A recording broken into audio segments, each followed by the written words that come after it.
Tavern Committee here with Val Nasser behind the camera for the Communications Advisory Committee. And today we are here with former bar owner turned Del Webb Orlando resident, Brendan Berry. And he is here as the chairperson of the Tavern Committee. He now has a full-time job at Tapenade with a very high salary. Wink, wink.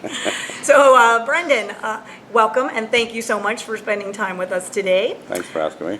We are holding this interview to try to give some of our patrons that have come in before COVID and were regulars, we want to give them the confidence to come back after COVID. Obviously, we're here today with no regulations, no restraints, no COVID impact, no masks, which is great.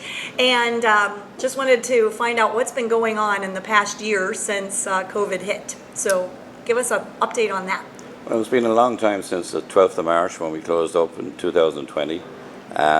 We were closed for over 6 months totally, and then bit by bit we got back with smaller amount of people. Thankfully, we're now back to normal, that people can come in. No restrictions. No restrictions, but like everything, we ask that everyone is overcautious. If you are feeling unwell or you've anything like that, obviously you use common sense. Right. But in general, we're back to where we were. And when can we find this open? Today, right now, we're here during off hours so that we didn't have distractions like phones. So our openings are from Wednesday to Sunday. We open 12 noon and we close at 8 p.m. other than Friday. So Friday we added an extra hour on, so we close the bar at 9 p.m. Okay. Reason being that the staff that are here, we give them an hour for by the time we call last orders and get people out of here that they're gone before the people lock up. Well, now that you mentioned staff, I remember when the tavern opened the same hours in 2017, so that hasn't changed at all.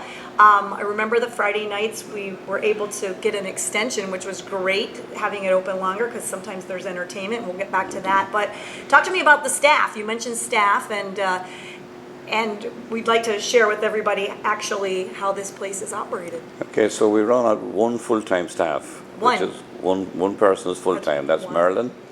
That's from my Irish friends. That's one. One. Uno. Everyone else is volunteered. Eins. And everyone else volunteers are residents here. So we are always looking for new volunteers, whether they're people that have lived in the community for a while or whether they're new people that have just moved recently. Okay, and what does it take to become a volunteer? Do I have to be a former server or cook, or do I have to have a beer tap at home that I practice on? It's not a bad idea, but that you don't have to thing. No judging. We do a lot of training for people coming in.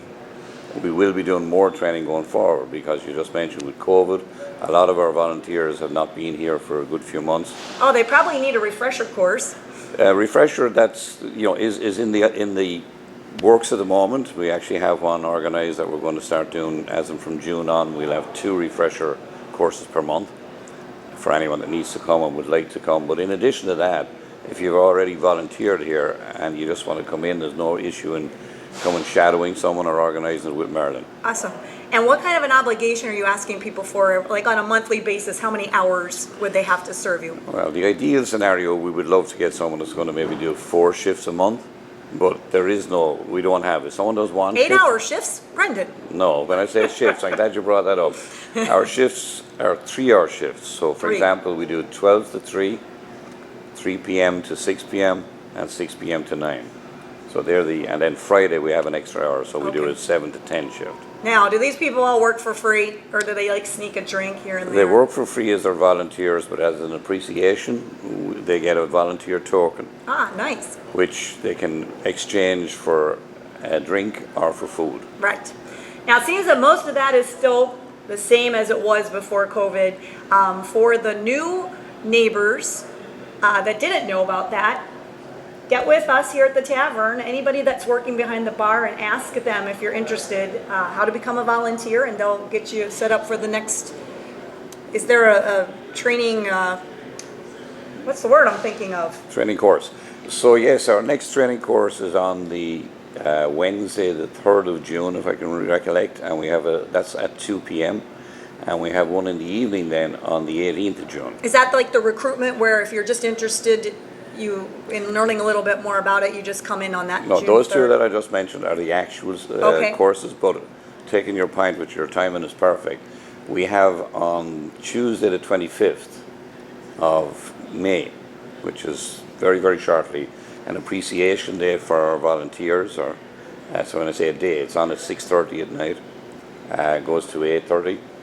And that is also open to anyone that may like to volunteer but don't know what we do here and would like to just come in, Oh. talk to us. We can show them around. We can show them how drinks are poured, how our POS system works. Now, and the all that word sort of just stuff. popped into my head, and it's not because this bottle's open or anything, but orientation is the word I was trying to think of. So will be kind of like a little orientation to walk people around and show them. Really, the idea of it is just to get people to know people, and in turn to let them know what we do. Awesome. Follow on to that is under Florida law, you have to do a safe staff certificate course that takes an hour and a half. Once you do that, the follow-on orientation will be more hands-on, that they will come in and shadow Marilyn and go through all of the actual operations. All right, So it's awesome. very, very simple. Answer the question you asked me earlier, you do not need to have any previous experience. Great, awesome. With that, I think if anyone's interested, show up on May 25th, or if you can't make it, stop by the bar and ask anybody who's working, If they who just to get in touch with. Exactly. If they just leave their name, telephone number, and email address, we will come back to them and organize whenever suits them that we can meet and sit down and explain to them. Awesome. All right, with that, I think would be nice for us to walk around a little bit and see the changes that you've made in the past year. I know there's a lot of different beers up there that I'm interested in. So we'll get to that. No problem. The tavern itself has not changed very much, so if you'd like to walk through it, that's not an issue. Great, thanks.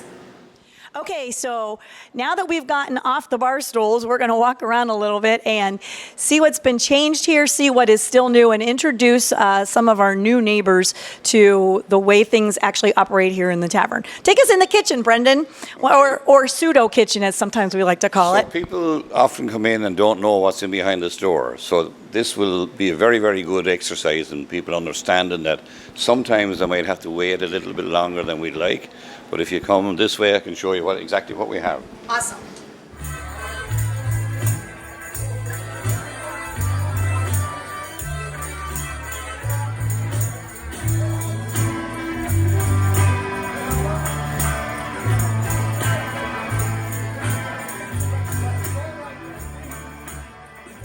See, space is limited. Space is limited. Let's. As I said, we do what we can with it, and we are going to work and see can we get better at it. That'd be awesome. Let's go to the bar that is much more spacious. Looks like we've got some new beers out here, at least since last year when it was shut down.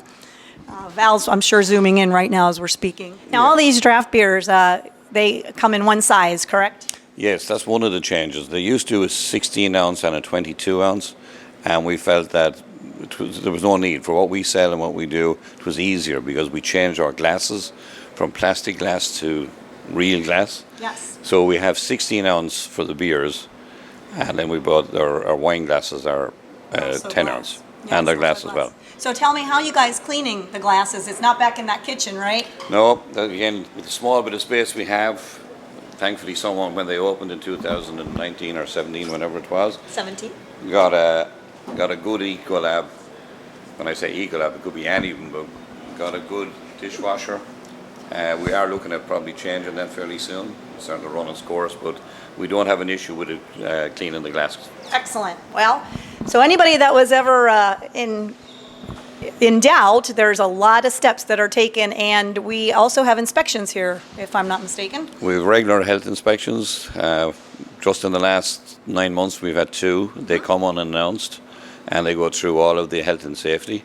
And as of now, we don't have an issue and have not have an issue, and we don't expect, because of Maryland, number one, is very much on top of that. Yes. And number two, it is a good place to be able to keep clean. There's no excuse why it would not be. Right. And now, just so the new folks all know, if they've not been in here, I heard a rumor one time that if you try to pay cash, you get arrested or something because it's just not acceptable. Well, We won't actually arrest them, but if you can have a look at this, this is our POS, which is a point of sales. And Point of sale. Pint of sale. Point of sale. not a pint, a point of sale. I love him. So basically, Everything's a pint in Ireland. Also, then we all have our credit cards stored on there, just like you would on Amazon or any other website that you frequent. And therefore, it's easy peasy, except for when a credit card needs updated. So why don't we just take this time too, for people out there who maybe you haven't been here for a year, come up and just be sure that your credit card that's on file is actually still active and it's the one that you're using. I know that that's very frustrating when you're working at night and you go to close out a tab and it won't close because the credit card is declined.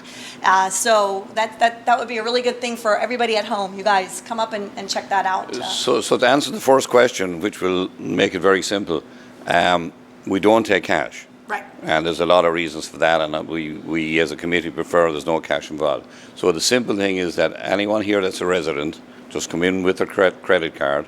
We can put it on within 5 minutes. We have everything up on it, and you never have to bring that card back again. But you can still use it every time if you prefer, if you don't want to log your... If you prefer.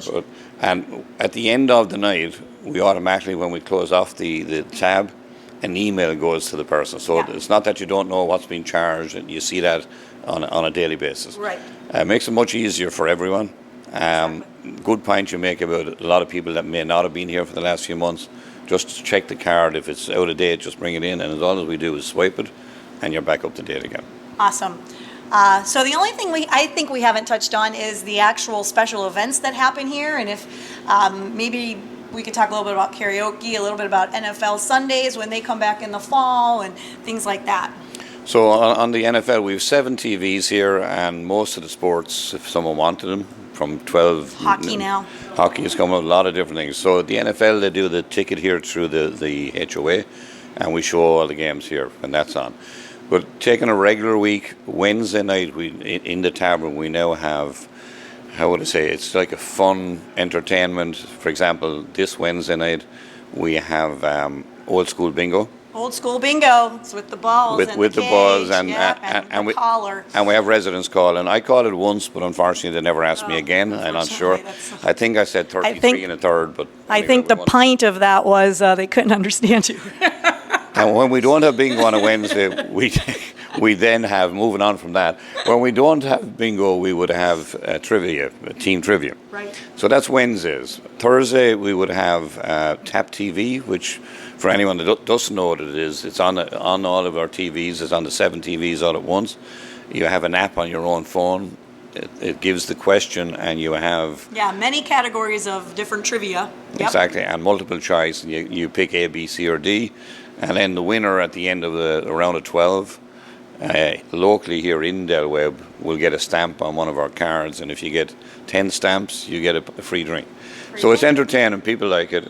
And then Friday, we fluctuate between karaoke, as you mentioned. We have some very, very good karaoke singers. I say that with a serious face. And we also have some mediocre, but it's fun, and people like it. And when it's not karaoke, it's live music, normally from our own residents. Sometimes we bring in an outside band. Going forward, we look at that and see if that's because we're asking the residents that do play music a lot by playing every week. I'd like to put a plug in there that as well as looking for volunteers for the tavern, we are actively looking for musicians, singers, whatever that might... Entertainers across that have moved to the area here and would like to help out, and because we are always looking for... Some people complain the same people play here. That's because they volunteer their time and they play. Anyone out there, we'd be delighted to hear from. Awesome. All right, well, I think we've covered quite a bit today, and Brendan, thanks so much for all your time and for your good sense of humor. And this is Sharon Conti. Val Nasser's behind the camera, but don't worry, everybody. I know you're missing her, and we're going to get her out in front of it here sometime soon. So for the Communications Advisory Committee, that's a wrap.